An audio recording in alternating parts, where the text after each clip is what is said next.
I brought my brewer colleague Sophie here today because, Sophie, Hello. I want to talk about non-alcoholic beers, and especially now at times we can actually have tasty non-alcoholic beers, and which is slightly different to what you used to be able to have. Sophie, how do you actually make a non-alcoholic beer? Can you tell us a bit about that? Yes, of course. So you can either make a non-alcoholic beer by fermentation, or you can use mechanical techniques. So yeah, you can use a yeast that doesn't produce alcohol, or you can use other techniques. So that's how. And we have some different beers here that we actually want to taste and we want to measure. So before we continue on, let's get something in the glass.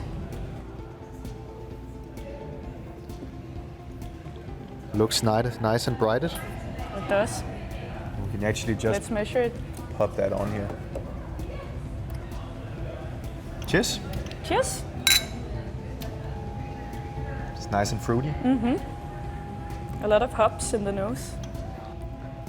Compared to a lot of old styles of non-alcoholic beers, like it still has like a slight sweet flavor, but for Not me a at lot, least, I think. But for me at least, it's very downtoned to compare Yes. to what you could expect. And it's very fruity and still a bit like lacking a bit of mouthfeel, maybe a bit thin, but actually quite decent, I think. This is definitely something I could drink on a terrace during a summer day. Yes, same for me.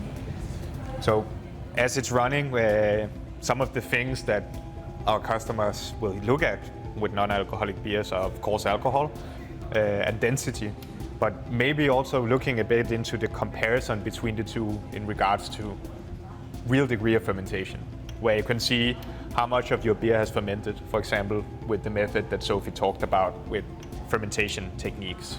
So you can see, are you hitting the relative proportion between each time you brew a batch? And that's a pretty cool feature we have on here. So the next one we have up here is a New England IPA. It's a bit more hop forward in that way. So this is the style I really like. But while I pour this, Sophie, maybe you can talk a bit about why it's important to measure your non-alcoholic beers. So one of the very important things to measure when you're producing a non-alcoholic beer is of course alcohol. So you want to make sure that your beer doesn't contain too much alcohol in order to follow legislation. So a lot of legislation is it can't be above 0.5% alcohol, and you need to make sure that you're below this. So this is one of the very important parameters to measure, and it's also interesting, as Nikolai said, to measure a real degree of fermentation if you are producing a non-alcoholic beer with fermentation. So you can follow the fermentation and figure out when the fermentation has come to an end. Cheers. Cheers. Very hop forward, this one. Super fruity, almost like very minimal residual sugar. It's quite fermented, this one, actually. It is, but it still has a bit of that wort flavor. Definitely. In it, like a bit grainy. Definitely.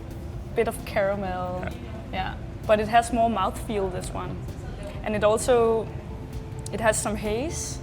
And I really like that as well. Yeah. Before we continue on to our last beer sample, which is a bit of an outlier compared to the other two, we can actually have a look at the data from the BeerFoss, and we can see a original extract which is relatively low compared to a lot of other beers, around 5, and we have a real extract, the ending sugar value basically of 4.5, and alcohol is 0.48 here, so we are below legislation, which is cool. And on the can it also says 0.5, so yeah, it's spot on. From a real degree of fermentation point of view, we have 14.6, so it's a relatively non-fermented beer.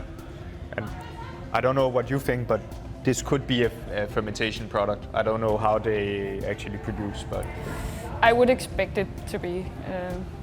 Yeah, I think the ones that are not fermented tastes a bit different, like a bit maybe more cooked. in a way because you remove the alcohol with heat often. Yeah. So.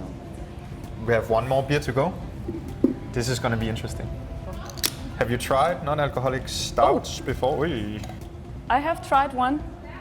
I have tried a dry stout, non-alcoholic. I can't remember who made it, but it was a bit thin, I would say. It definitely lacked some mouth feel, but it is super difficult to incorporate. So yeah.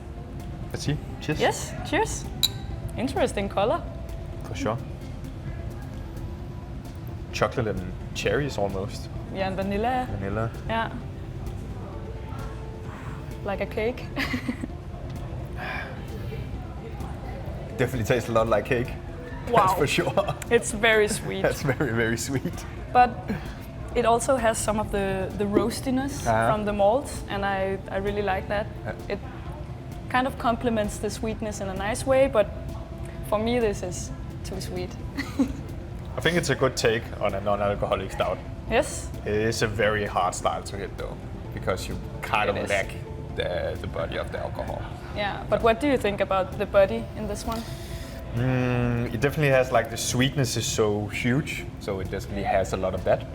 But there's definitely something lacking, like there's a booziness lacking that I usually associate a bit with this kind of pastry stout style that we are looking at here. Yeah.